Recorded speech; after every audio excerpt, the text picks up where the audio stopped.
გამარჯობა მეგობრებო, დღევანდელი ჩვენი გაშლა ეხება თემატიკას, რა აშინებს თქვენს ჩაფიქრებულ ადამიანს, რა არის მისი რეალური შიში. სანამ დავიწყებდე გაშლას, მანამდე გამომიწერეთ, დალაიქეთ ეს ვიდეო და თუ რეზონირდება, კომენტარებში დაფიქსირდეთ. დავიწყოთ, რა აშინებს თქვენს ჩაფიქრებულ ადამიანს. ჯერ ვნახოთ, ვინ არის თქვენი ჩაფიქრებული პიროვნება, როგორ რეზონირდება, ვინ არის თქვენი ჩაფიქრებული ადამიანი. ერთ-ერთკანით გითხარით, ვინ არის თქვენი ჩაფიქრებული ადამიანი? საკმაოდ პესიმისტური, საკმაოდ ისეთი, როგორ იტყვიან, იცი, ნაპერწკალი ადამიანი, რომელმაც ფეხი დაკრა და წავიდა ურთიერთობიდან. ადამიანი, რომელმაც მიგატოვათ, ადამიანი, რომელმაც, ესე ვთქვათ, ზურგი გაქციათ და ეს ადამიანი სხვა მხარისკენ არის. უბრალოდ მაინც ვერ გივიწყებთ, მაინც ხართ მის გონებაში, მაინც უნდა თქვენთან და რაღაცნაირად ვერ გაგიშვათ ამ ადამიანმა.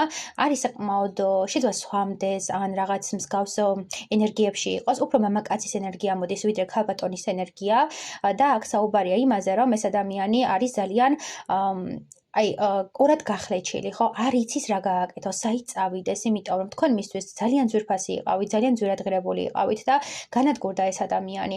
აქ საუბრობენ იმაზე, რომ ამ ადამიანისთვის თქვენ იყავით ყველაფერი და როცა თქვენ დაკარგათ, უბრალოდ ამ ყველაფერს ვერ ეგუება, ამ დანაკარგს ვერ ეგუება და უნდა რომ გათავისუფლდეს, უნდა რომ აღარ იფიქროს ამ ყველაფერზე, მაგრამ მაინც ისევ დინება უკან ეკაჩება და მაინც ისევ უკან სვლას უძგერს, უკან სვლისთვის უძგერს გული.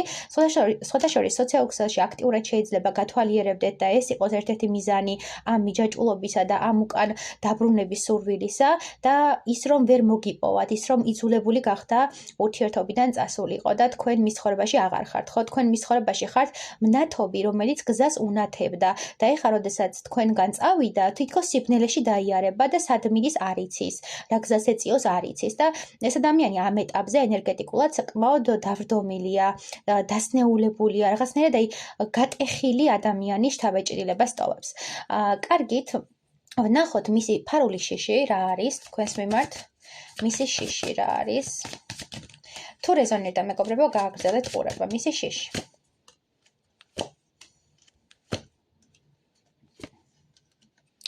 მისი შიში არის ის, რომ თქვენ ამ ადამიანს დაივიწყებთ, თქვენ ამ ადამიანს მოკვეთავთ თქვენი ცხოვრებიდან და რაღაც მიგატოვათ, თქვენ სხვა ადამიანზე გააკეთებთ არჩევანს და სხვა ადამიანს გაუღებთ თქვენი გულის კარს. თუ დაოჯახებულები არ იყავით, ამ შემთხვევაში საუბრობს იმაზე, რომ თქვენ სხვა ადამიანზე დაინიშნებით და ეს იქნება მისი განადგურება, ეს იქნება მისი ტრამპა და რომელსაც ვერასდროს ვერ დაივიწყებს და ასევე თუ დაოჯახებულები იყავით, ამ შემთხვევაში ეს ადამიანი შიშობს, რომ დაგკარგათ, შიშობს, რომ თავისი ძვირფასი და თავისი იდეალური ქალბატონი ხედიდან გაუშვა და მისი ფარული შიში ზუსტად ეგ არის, რომ თქვენ არ დაგკარგოთ სამუდამოდ. ჯერ კიდევ ვერ შეეგუა იმ ფაქტს, რომ დაშორდით. ჯერ კიდევ ვერ შეეგუა იმ ფაქტს, რომ თქვენ შორის მანძილია და თქვენ შორის დისტანციაა და დიდი ალბათობით უნდა ურთიერთობაში დაბრუნება, თორე ეს შიში არ იქნებოდა, ხო? ვერ გაგიშვათ ამ ადამიანმა. ამბობს, რომ მისი სამყარო საჩუქარი ხართ და არავის არ დაუთმობს თქვენს თავს. უბრალოდ მოუწია, იძულებული გახდა, რომ ამ ურთიერთობიდან გასულიყო. კარგი, მოდი დავამატოთ, უნდა თუ არა ამ ურთიერთობაში დაბრუნება. უნდა ამ ურთიერთობაში დაბრუნება.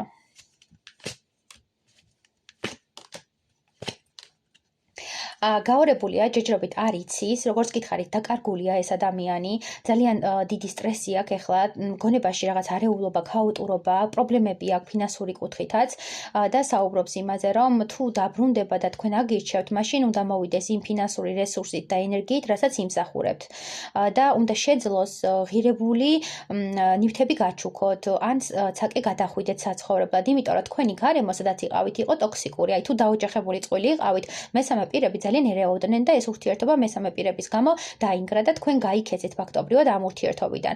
მაგრამ თუ დაოჯახებულები არ იყავით, ამ შემთხვევაში ამბობს ეს ადამიანი, რომ თქვენ არაფერი ჩაგიდიათ, მას არაფერი ჩაუდია ამ ურთიერთობაში და თუ რაღაცა შედეგი უნდა რომ გამოიღოს, ამ შემთხვევაში უნდა ჩაიდოს რესურსი, ენერგია და მარტო ილუზიებში და ფიქრებში არ უნდა იყოს რაღაც წარმოდგენები, ხო? ხელშესახები უნდა იყოს ეს ყველაფერი და ძალიან უნდა რომ გადაწყვეტილება მიიღოს, მაგრამ ჯერჯერობით ამით გადაწყვეტილება ვერ მიიღო, იმიტომ რომ რაღაც დაბრკოლებები არსებობს.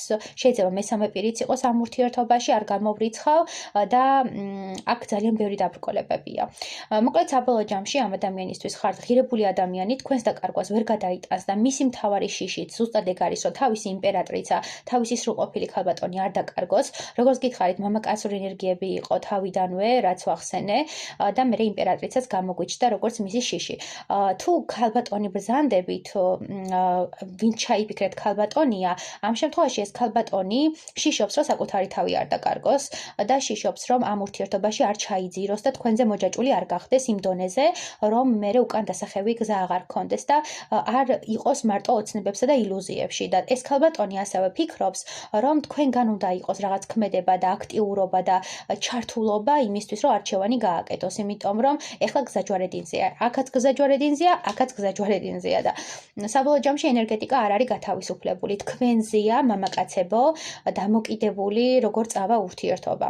იმიტომ რომ ამ ქალბატონის გადმოსახედიდან მან ყველაფერი გააკეთა და ფაქტობრივად ლანგრით მოგართვათ თავისი თავი და ესე ვთქვათ, ბედნიერება მოგანიჭათ და უნდა გინდათ აიღებთ ამ ბედნიერებას ან დათმობთ. არჩევანი თქვენზეა. წარმატებები მეგობრებო, თუ რეზონირდა დამიკომენტარეთ.